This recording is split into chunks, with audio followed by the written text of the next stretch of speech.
That क्या हुआ था कि लेकिन क्योंकि बोल्शेविकों ने लोकल गवर्नमेंट पे बोल्शेविकों ने क्या किया, लोकल गवर्नमेंट को अनपॉपुलर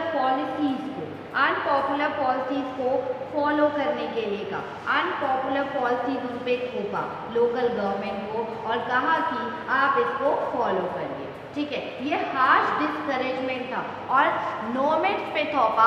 नोमैड कौन से होते हैं, जो आदिवासी होते हैं। क्या होता है उनकी जो लाइफस्टाइल, क्या होती है, lifestyle of those who do not live in one place. उनकी लाइफस्टाइल क्या है कि लाइफस्टाइल उनकी होती है कि वो एक प्लेस में नहीं रहते, मूव ऑन करते रहते हैं, जैसे आपने 8th क्लास में जूम फार्मिंग के बारे में पढ़ा था। एंड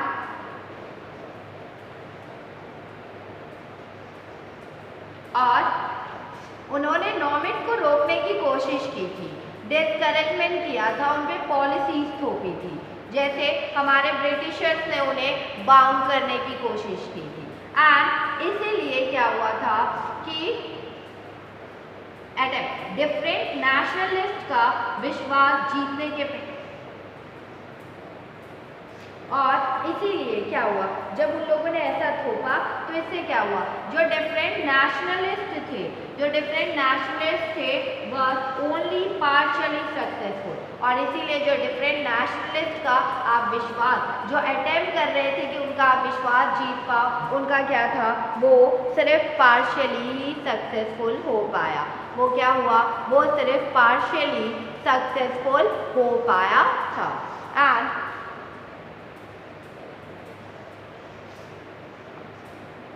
अगर आप देखो source B, central Asia of the October revolution, central Asia of the October revolution. अब इसमें क्या कहा गया है, M N. Roy was an Indian revolutionary. M N. Roy जो है वो क्या है, एक इंडियन रिवॉल्यूशनरी है। एम.एन. रॉय इंडियन रिवॉल्यूशनरी है, a founder of the Mexican Communist Party, a founder of the Mexican Communist Party के फाउंडर भी है, ठीक है। एम.एन. रॉय एक इंडियन रिवॉल्यूशनरी है और फाउंडर है मैक्सिकन कम्युनिस्ट पार्टी और prominent communist leader in India, China and Europe. India, China and Europe. अब क्या है, एम.एन. रॉय एक इंडियन रिवॉल्यूशनरी है, वो एक इंडियन क्रांतिकारी है और वो फाउंडर भी हैं। किसके फाउंडर है, मैक्सिकन कम्युनिस्ट पार्टी के वो फाउंडर भी हैं। और इंडिया, चाइना और यूरोप में इंडिया, चाइना और यूरोप में committed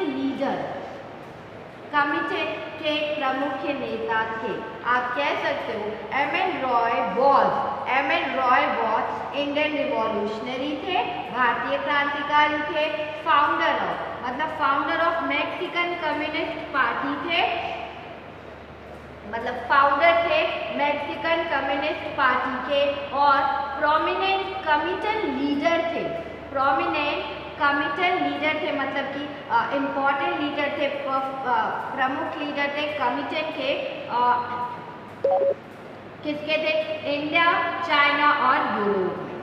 India, China and Europe में। And India, China and Europe में।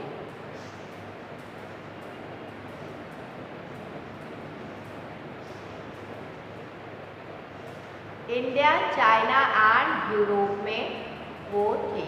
आज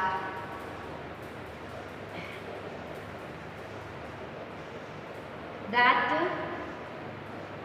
he was in Central Asia at the time of Civil War in the 1920s. He wrote, वो central Asia में थे at the time of the Civil War. Civil war में वो कहा थे at the time of the Civil War he was central Asia में थे जब सिविल वॉर हो रहा था in 1920s में। 1920s में जब सिविल वॉर हो रहा था ठीक है। 1920 में जब रूस में सिविल वॉर चल रहा था तो उस समय वो सेंट्रल एशिया में थे, उस समय वो सेंट्रल एशिया में थे और उन्होंने लिखा, उन्होंने क्या लिखा, that the chief state was a benevolent old man. The chief state was a benevolent old man।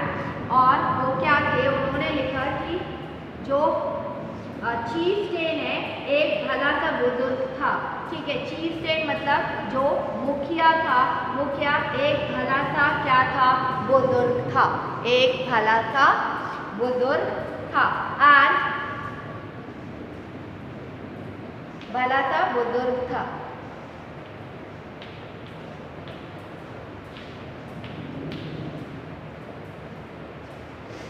भला सा वो बुजुर्ग था। एंड आप कह सकते हैं कि that is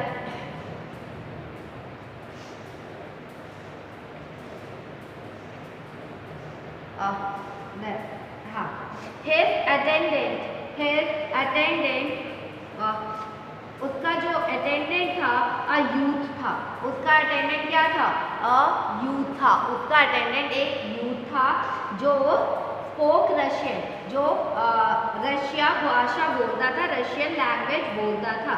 he had heard of the revolution, और उसे क्रांति के बारे में पता था, उसने हर्ड सुना था क्रांति के बारे में। Which had overthrown the Tsar and driven away the general who conquered the homeland of the Kyrgyz, who conquered the homeland of the Kyrgyz, and who conquered the homeland of the Kyrgyz. That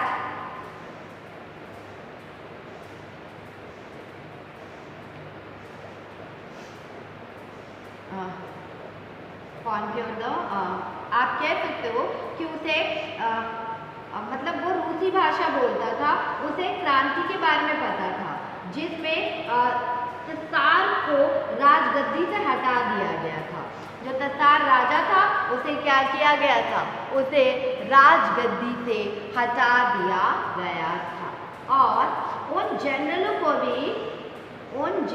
को भी क्या किया गया था, भगा दिया गया था, जिन्होंने किर्गिज़ों की लैंड पर, मतलब होम लैंड पर, किर्गिज़ों के होम लैंड पर कब्जा किया था। कि किर्गिज़ के होम लैंड पर जिन्होंने कब्जा किया था उन लोगों को भी उन्होंने हटा दिया था, उन लोगों को भी उन्होंने क्या किया था, हटा दिया था। एंड दैट इज, उन लोगों को भी उन्होंने हटा दिया था। एंड